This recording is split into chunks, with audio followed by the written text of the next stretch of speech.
স্বাস্থ্য প্রতিমন্ত্রী ও উত্তরের নতুন প্রশাসকের যৌথ মশা নিধন অভিযান পরিচালিত হচ্ছে রাজধানীর মিরপুরে। সেখান থেকে বিস্তারিত জানাতে আমাদের সাথে যুক্ত হচ্ছেন সহকর্মী আরিফুল ইসলাম। আরিফ, মশা নিধন কার্যক্রমের নিয়ে বিস্তারিত জানাবেন। ঠিক কিছুক্ষণ আগেই মশা নিধনের কার্যক্রম কিন্তু ইতিমধ্যেই শুরু করেছে ঢাকা উত্তর সিটি কর্পোরেশন। তার পক্ষ থেকে যে নতুন যিনি প্রশাসক হয়েছেন তিনি এসেছেন, পাশাপাশি স্বাস্থ্য প্রতিমন্ত্রী তিনিও এসেছেন, এমনকি স্বাস্থ্য বিভাগের দক্ষিণ ঢাকা উত্তর সিটি কর্পোরেশনের যিনি স্বাস্থ্য বিভাগের দায়িত্বে আছেন প্রধান, তিনিও এসেছেন। তারা এই মশক নিধনের যে কার্যক্রম বা কার্যপ্রণালী, আসলে কার্যক্রমটা কিভাবে হবে, এমনকি এই ওষুধের কার্যকারিতা কতটুকু হবে, সেসব বিষয় কিন্তু আসলে একে অপরের সঙ্গে পরামর্শ দিচ্ছেন সেই বিষয়গুলো কিন্তু আমরা দেখতে পাচ্ছি। এমনকি আপনারা দেখতে পাচ্ছেন যে নতুন যিনি দায়িত্ব পেয়েছেন জেলা উত্তর সিটির যে প্রশাসক আছেন, এমনকি স্বাস্থ্য প্রতিমন্ত্রী, এছাড়া স্বাস্থ্য বিভাগের উত্তর সিটি কর্পোরেশনের স্বাস্থ্য বিভাগের যিনি দায়িত্বে আছেন, তারা কিন্তু তিনজনে একত্রে কথা বলছেন। এমনকি পাশাপাশি অন্যান্য কর্মকর্তারা, সিটি কর্পোরেশনের অন্যান্য কর্মকর্তারা, তারাও কিন্তু কথা বলছেন।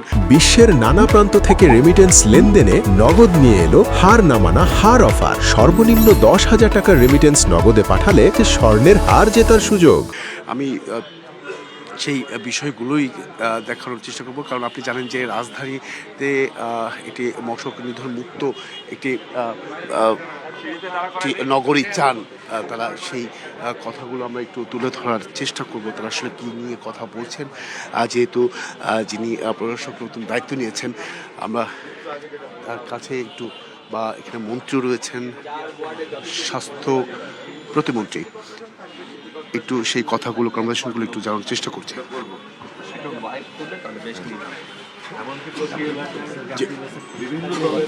মাননীয় মন্ত্রী, একটু যদি বলতেন যে আপনার কার্যকারিতা। আমি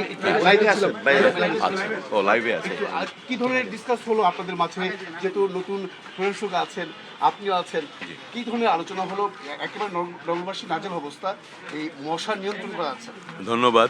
মূলত আমরা স্বাস্থ্য মন্ত্রণালয় এবং ঢাকা উত্তর সিটি কর্পোরেশন আজকে যৌথভাবে এই ডেঙ্গু প্রতিরোধে আমাদের যে কার্যক্রমগুলো আছে সেগুলোকে গতিশীল করার জন্য বেরিয়েছি। আজকে আমাদের নবনিযুক্ত নগর প্রশাসক, উনি আমাদেরকে প্রথম দিনই এই কাজে সহযোগিতার জন্য হাত বাড়িয়ে দিয়েছেন, এবং আমরা একসাথেই আজকে এখানে দেখছি যে ওষুধপত্রগুলো ব্যবহার হয় সেগুলো মানসম্পন্ন আছে কিনা, এবং সবসময় মানসম্পন্নভাবে ব্যবহার করা হোক সেটার দিকে আমরা জোর দিচ্ছি। এখানে সামাজিক সম্পৃক্ততা, মানুষের মধ্যে জনসচেতনতা, তাদেরকে নিয়ে একসাথে প্রতিটি এলাকায় কাজ পরিচালনা, এই সমস্ত বিষয়গুলি আলোচনা হচ্ছে, এবং আমরা অত্যন্ত গতিশীলভাবে এই কাজগুলো দ্রুতই শুরু করতে চাই। একটু আপনাকে জানতে চাই, নতুন দায়িত্ব নিয়েছেন, কতটা চ্যালেঞ্জ মনে করছেন মশক নিধনে? মশক তো অবশ্যই একটা চ্যালেঞ্জ। মাননীয় প্রধানমন্ত্রী জনাব তারেক রহমান বলেছেন নগরবাসীকে অন্ততপক্ষে একটু শান্তি এবং মশা এবং পরিষ্কার পরিচ্ছন্ন থেকে আমরা একটু তাদেরকে সহযোগিতা করে একটা সুন্দর সবুজায়ন শহর উনি দিতে প্রতিশ্রুতি দিয়েছেন। সেই প্রতিশ্রুতি আমরা বাস্তবায়ন করব সকলের সাথে আলাপ আলোচনার ভিত্তিতে। আজকে যেমন স্বাস্থ্য প্রতিমন্ত্রী মহোদয় আমাদের উত্তর সিটি কর্পোরেশনে এসেছেন। কতদিনের পরিকল্পনা করেছেন যে এতদিনের মধ্যে মশা নিয়ন্ত্রণ করা সম্ভব হবে? অলরেডি আমাদের মাননীয় প্রধানমন্ত্রী আমাদের একটা গাইডলাইন দিয়েছে। আজকে প্রথমে আমরা অফিস করলাম, আমাদের সিটি কর্পোরেশন কর্মকর্তার সাথে আলাপ করে একটা পরিকল্পনা আপনাদেরকে জানিয়ে দেবো। অসংখ্য ধন্যবাদ। শুনছিলাম সুনন্দা যে এখানে স্বাস্থ্য প্রতিমন্ত্রী ছিলেন, এবং কি যিনি নগর প্রশাসক নতুন হয়েছেন তিনিও কথা বলেন। আরিফ, ধন্যবাদ আপনাকে।